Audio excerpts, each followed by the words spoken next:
has left a teen girl dead, and now Bexar County Sheriff's deputies want help to find out what happened.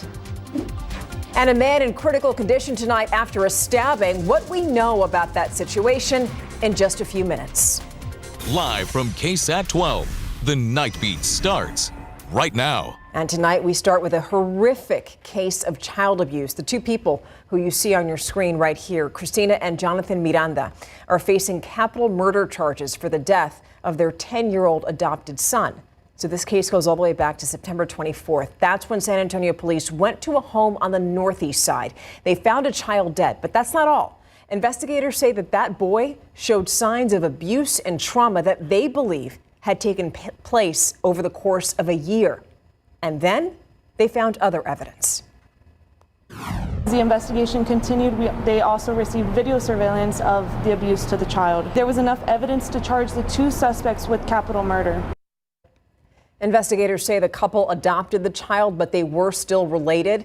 There were also other children in their home. Police say that they're speaking to them to see if there are any other signs of abuse. A man is in the hospital right now fighting for his life. San Antonio police say that they went into a home, around 6 p.m. tonight, and they found him lying on a couch with stab wounds. So that was on Elvira Street near Castroville Road, which is on the west side. Officers say that two people were in the home at the time, but right now they're not cooperating, so they have a lot of questions about what happened. The family of a 17-year-old girl who was shot and killed needs your help. That's Aliana Ujeda. The Bexar County Sheriff's Office says that she died trying to leave a party that turned violent this past weekend. The night team's Avery Everett now joins us live after speaking with the victim's siblings. Avery, I have to ask you, how are they doing tonight? Steph, they're heartbroken and they're shocked that this all ever even happened. Now, there have been no arrests made in this case so far. That's why BCSO and her family are asking anyone with information, photos or videos from that night to come forward.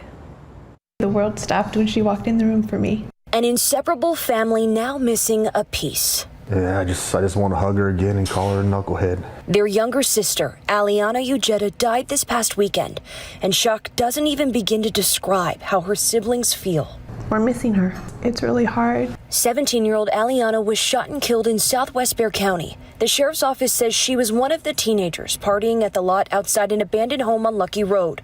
BCSO says the person who did this got away in a dark-colored pickup, but detectives think someone in the crowd captured what happened.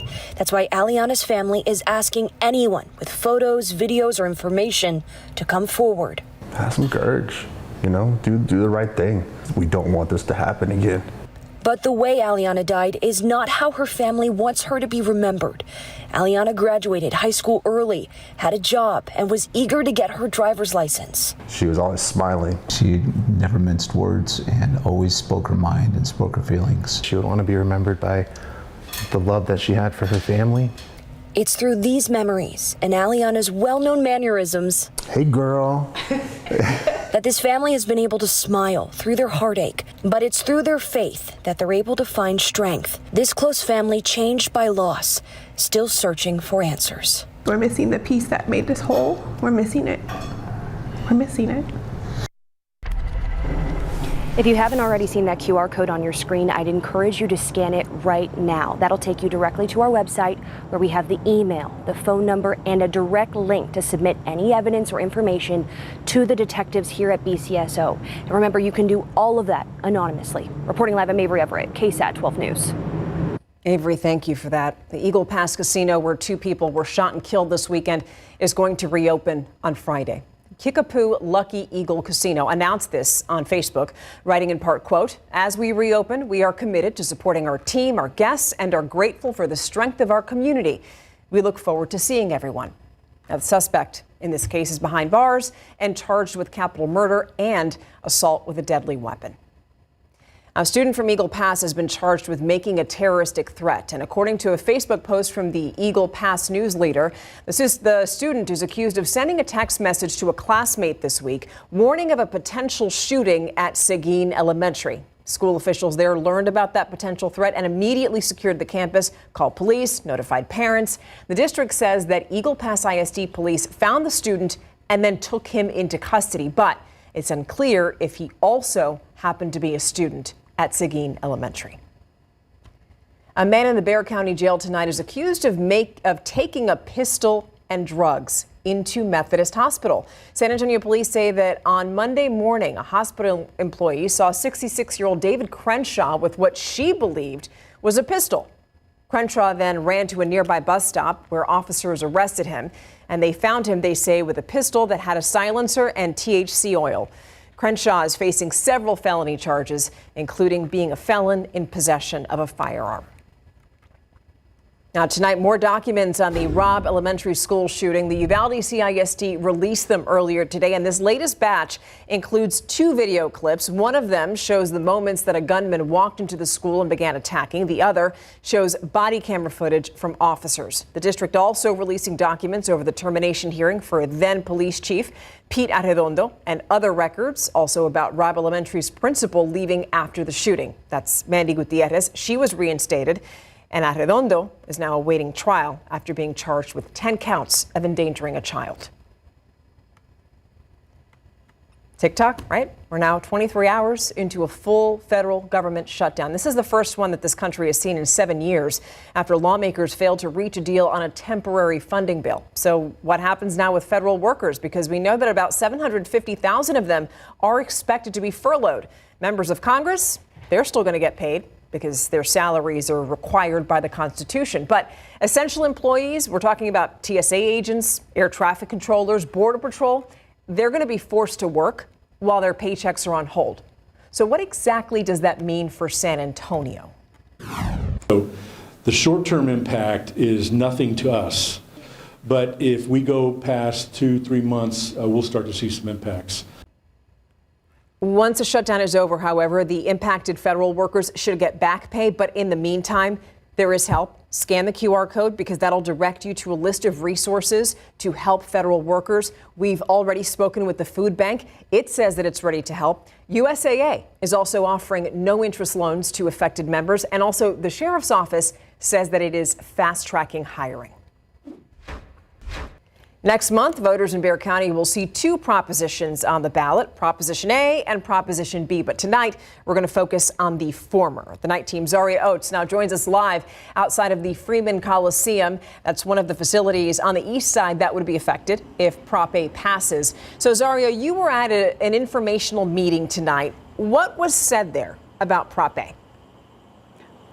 One of the big things that they mentioned, that officials mentioned, is that they want to debunk some of the myths that are floating around on social media. One of the big ones is that Proposition A would come from an increase in property taxes. That's not true. Proposition A would come from an increase in tourist tax dollars, like an increase in the tax rate for hotels. And then that revenue, that tax revenue, would then be used for improvements across the city. I think this is really important. $195 million in tourist tax revenue are proposed to improve the Frostbank Center, Freeman Coliseum, Coliseum grounds, and the San Antonio Stock Show and Rodeo. This will show up as Proposition A on voters' ballots in November, like Bexar County voter Jarvis Swallow. These venues have a lot of history, for a lot of people that live in these communities. Proposition A is called the Coliseum Complex Venue Project, not to be confused with the Spurs Arena or Project Marvel. These are completely different propositions on the ballot. If passed, Prop A would allocate $195 million in tax revenue to improve East Side buildings and grounds. The taxes that would fund this project are taxes on hotel rooms and short-term rental cars, taxes that already exist. But if Proposition A is approved, the tax rate on hotel rooms would increase from 1.75% to 2%. People are saying that my taxes are going to go up, my property taxes are going to go up. The answer is no. It's community information sessions just like these that help get the word out about Proposition A and Proposition B, but some people say they want these leaders to do a little bit more. This is a good start, but get into the neighborhoods, participate in those community events. While public officials are not allowed to tell or encourage voters to vote one way or another, Bexar County Judge Peter Sakai said this. This is just the start of the beginning of the revitalization of the East Side. And this is an opportunity for you to hear directly from the people involved how this will impact your pockets, your life, and otherwise. So that way when you go into the booth on November 4th, you can vote informed. One thing that's enforced this year, that's always enforced, is that you can't wear campaign paraphernalia when you go to vote. Well, this year, because Proposition A deals with the rodeo and Proposition B deals with the Spurs, you can't wear Spurs gear and you can't wear rodeo gear when you're voting. Now, this is something that the Bexar County Elections Administrator will talk about and will publicize, but we wanted to give you the very latest tonight. Live on the East Side, I'm Zaria Oates, KSAT 12 News. Zaria, thank you. Now, the economic impact study for Project Marvel has been a hot topic among city leaders. And now, thanks to records that were obtained by KSAT Investigates, we know that that study is going to cost you, the San Antonio taxpayer, more than $330,000. Now, the city still owes more than $100,000 to CSL International for that analysis. A spokesperson for the city said that CSL is going to be paid once the city receives and processes a final invoice. CSL International, by the way, also has business ties to the San Antonio Spurs. They released a report back in July that estimates that core projects within the larger Project Marvel could bring in $500 million in new spending, tax revenue, and jobs in any given year. Now, Mayor Gina Ortiz-Jones has called that report incomplete and has also continued to push for an independent economic analysis to determine the costs and benefits of a new Spurs arena. Stay right where you are. Still ahead, a local school district implemented a new cell phone ban, but the state is saying, doesn't go far enough. Plus, it's been exactly 1 month since a law aimed at helping incarcerated veterans went into effect, and we're going to show you how it's working after the break.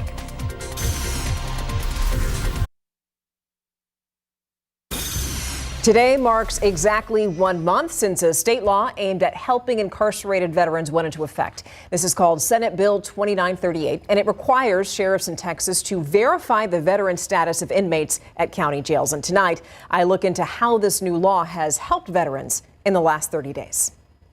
At least 218 veterans were locked up at the Bexar County Jail at some point between September 1st and September 30th of this year. And we know this because of SB 2938.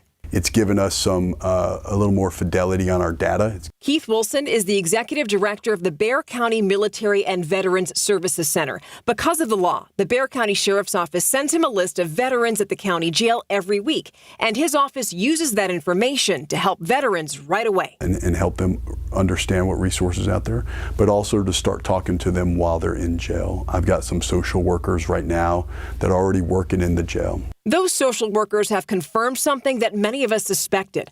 Homelessness is one of the biggest challenges for veterans at the Bexar County Jail. About 70% either have no place to go, are facing eviction, or are in some sort of transitional housing, temporary housing, shelters.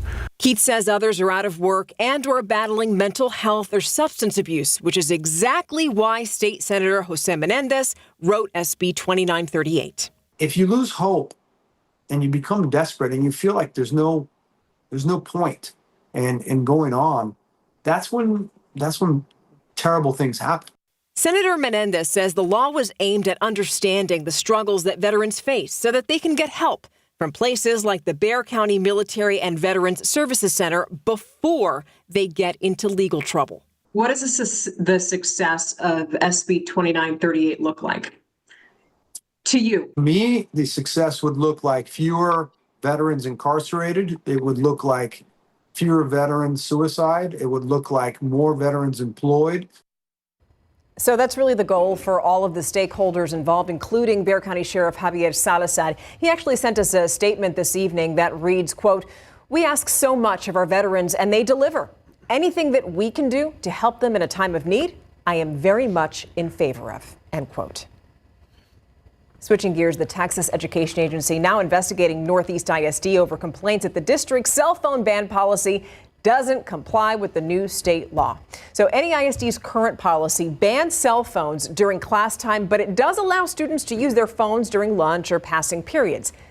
And that's the issue, because the TEA wants the district to ban phones throughout the entire school day. So now Northeast ISD board members are supposed to meet next Monday to discuss the cell phone policy. And of course, we'll tell you what comes out of that meeting. All right. I do have to say one thing. I have kids, and they have commented that them and their friends do actually feel a little more productive with these changes that have happened. They say it's a good thing. We all knew it, not buddy, but I've heard some feedback like that from kids, which is great. Just keep the phones away as long as you can. That's my policy. All right, 83 degrees out there right now, and I'm looking at. I was hoping that once we got into October that we would see cooler temperatures throughout the day, but eventually. Okay. Eventually, usually we start to see a cold front or two, this time of year, one that's more noticeable, but that's not in sight right now. We're going to be above average. And actually, September ended 1.8 degrees above average, and our rainfall was more than 2.5 inches below average. Now, October, today the average high is 87. By the end of the month on Halloween, it drops 10 degrees to 77. Doesn't mean that's where we're going to be. That's just the average, climatologically speaking. And on average, which around here when it comes to precipitation, average it's just an average of extremes, basically. The average rainfall, 3.75 inches. Usually it's spring and then now fall where we see most of the rain around south central Texas. Not going to be the case for a while, though. We're going to be dry. Upper level high, big blue H right here. Clockwise circulation over Mexico, northern Mexico. That's the dominant feature, and we all know high means dry, and it's a blocking mechanism. There's going to be a rainmaker out there, and actually one so close yet so far away, right over the central Gulf. And there's going to be a lot of rain with that, just over the water. Water doesn't need more rain. Last I checked, the Gulf is full enough. Anyway, that's where most of it's going to be, because the upper level high is going to block those rainmakers away from us. And here you go. Look at that rainfall potential. Oh, of course, it's offshore over the open waters of the Gulf, and onshore where we need the rain, just about nothing. I think the exception is going to be right along the immediate Gulf Coast, and maybe one or two counties inland. There could be a few showers this weekend and into next week, but around here, it's just an extension of the drought. By the way, tomorrow the new drought monitor will be in. Obviously, we're not going to have any improvements. We've had a dry stretch going, but we will have an update for you and keep you posted, because here and in far west Texas is where we have some of the most extreme and exceptional drought. And in terms of the amount of rain to get out of drought, it would take an estimated 21 inches of rain around San Antonio over the next 3 months to pull us out of drought. South of town, it would take about 15 inches of rain. Okay. Quick look at the tropics here. We have to get to Imelda. Umberto, that's all dissipated, nothing left. Imelda impacting Bermuda. So far on the island of Bermuda, I've only seen wind gusts up to 50 miles per hour. But within this hurricane, this Cat 2, we do have max sustained winds of 100 miles per hour in a small part of it. And look at this. Good morning earlier today, Imelda. It's high-res imagery of the now Category 2 hurricane. And it is making some rowdy waves out there. I mean, out in much of the western Atlantic here, between the U.S. all the way through Bermuda, 20-plus foot waves from this system. Now it's moving off to the north and east, off of the North Atlantic, out into the open ocean, and then a 20% chance of a little bit of development way out there. 93, that was our high today, average of 87. 90s all across the state. Low humidity, though. That's the key. Dew points are low. So tomorrow morning, we'll be in the mid to upper 60s for low temperatures. Hill country, a few degrees cooler. 68 at sunrise, 87 noon, 94 the high temperature. And basically, it's just rinse and repeat going forward day after day. No cold fronts yet. Sorry, Steph. All right. Thank you for that. I know you're working on it. So there's going to be a San Antonio reunion at the WNBA finals. Yes, it's a big deal for basketball as a whole for this entire city. Nalissa Smith and Kiana Williams will go head-to-head for their respective teams in the 2025 WNBA Finals. We'll hear from Kiana Williams coming up, and we'll have the latest on the injury-riddled Cowboys. That and more after the break.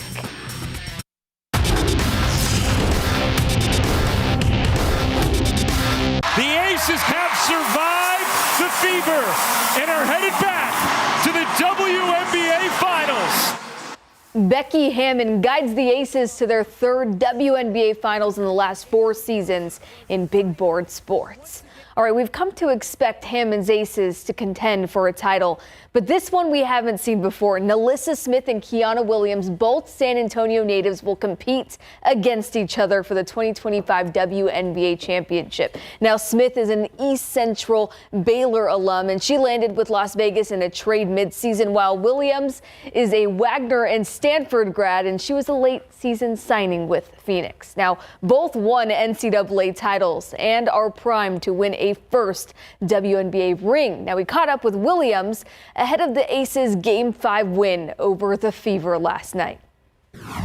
My first playoff experience has been going great. We have some extremely incredible vets, just leaning on their leadership and stuff. And yeah, we're 4 games away from winning it all, and it's crazy. I take pride in being from San Antonio. That's when people ask, who you are. That's probably the second thing I say. I'm Kiana Williams from San Antonio, Texas. Just growing up on the east side of San Antonio, going to the Boys and Girls Club and playing against boys. I knew basketball was my passion at a really young age, and this game has taken me some incredible places, and a WNBA championship stage is just the next stop. Here in San Antonio, you know what we're thinking. Nalissa Smith, what do you have to say about the potential of 2 San Antonio natives being on either side of the ball for the WNBA finals? Yeah, it's great for the city of San Antonio. I'm so proud of Liz and everything that she's accomplished. I know it was a tough year for her being traded from Dallas, but she's been playing extremely well alongside AJ Wilson and for the Las Vegas Aces. And, if we're both in the finals, at least, San Antonio is going to win at the end of the day, whoever it is. Are you going to say anything to Nalissa, or you think you guys will talk, or maybe you save it for after the finals? No, we'll probably save it for after the finals. I know she's locked in, I'm locked in, so yeah, but for sure wishing her luck. And like Kiana said, San Antonio wins with this matchup, but only one will be a WNBA champion. Here's the matchup. The best of 7 series begins Friday at 7 o'clock. Books out of the boot, which is great. And I think both guys are getting better. And we'll see what the time frame looks like. That's the latest injury update from head coach Brian Schottenheimer on Cowboys rookie offensive lineman Tyler Booker and star wideout CeeDee Lamb. But the injury list extends beyond those 2 for Dallas. Today, 11 players either didn't participate or were limited at practice due to injury, with the Cowboys' Week 5 battle against the winless Jets looming. Now, in the meantime, the Cowboys hope rookie back Jaden Blue will make his debut this week, and they signed receiver Paris Campbell to the practice squad. All right, coming up after the break, we visit with the Stockdale Bremas, who are close to winning $1 million.